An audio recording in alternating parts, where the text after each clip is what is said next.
Hey, I'm Lucy. I'm one of the co-founders of Dykes Who Hike. I'm Yas. I'm the other co-founder of Dykes Who Hike. We were both talking one night, and I wanted to go on a few more hikes, and I was talking to Yas about it, and Yas was like, I want to go on hikes as well. And Yas been looking at hiking groups that she wanted to join, but none of them were really hitting what you wanted, I guess. Groups for older men, and I thought it would be fun to do something more with our own demographic. Mm-hmm.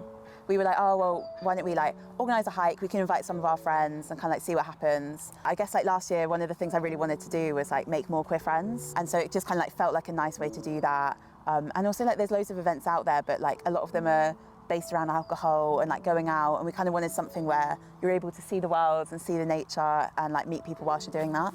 So it was a perfect combo. Yeah. I love the feeling of just being outside and having a bit of movement, and when you finish, if you go on a hike, the feeling when you finish the hike is just you've been able to breathe in proper air, and you get to chat with people in a really natural way, and you just feel you've moved your body in a really nice way, and it just feels really nice, and it's so pretty. For me, it's the bird sounds. I love the bird sounds. The bird sounds, they're popping off in this place as well. I heard about Dykes Who Hike from Instagram, and we were looking for something that wasn't revolving around nightlife, and it came up. It's the algorithm was listening to us. We found such a community of people. It's a little family.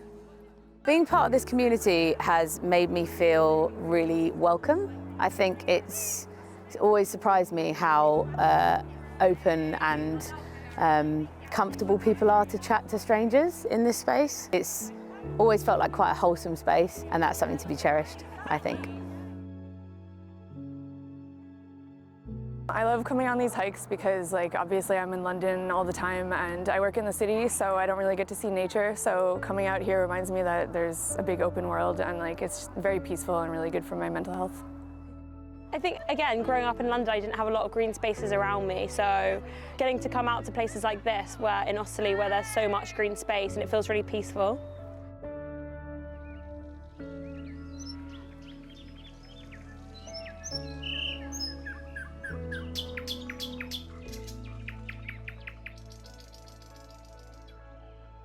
I think for me, what I'm most proud of about the past year is just seeing how it's obviously changed our lives in everything that we do, and everyone we hang out with is part of the hiking group in some form. But what I'm most proud of is looking at how it's impacted other people's lives as well, and we have people come to us and say that they feel more confident in their own identities. It's really special to have been even just a tiny part of that for people's lives. I think the thing I'm most proud of from the group is how it's helped some people come out, because that was something I really struggled to do when I was younger. It's great just hearing stories of people that maybe had been working with people for nearly a decade and had just never come out to them. And then they said that finding so much community within this group really helped them come out to people at work, or other people have come out to their parents and stuff. So I feel that's something that we'll always be proud of. Yeah, that's really special.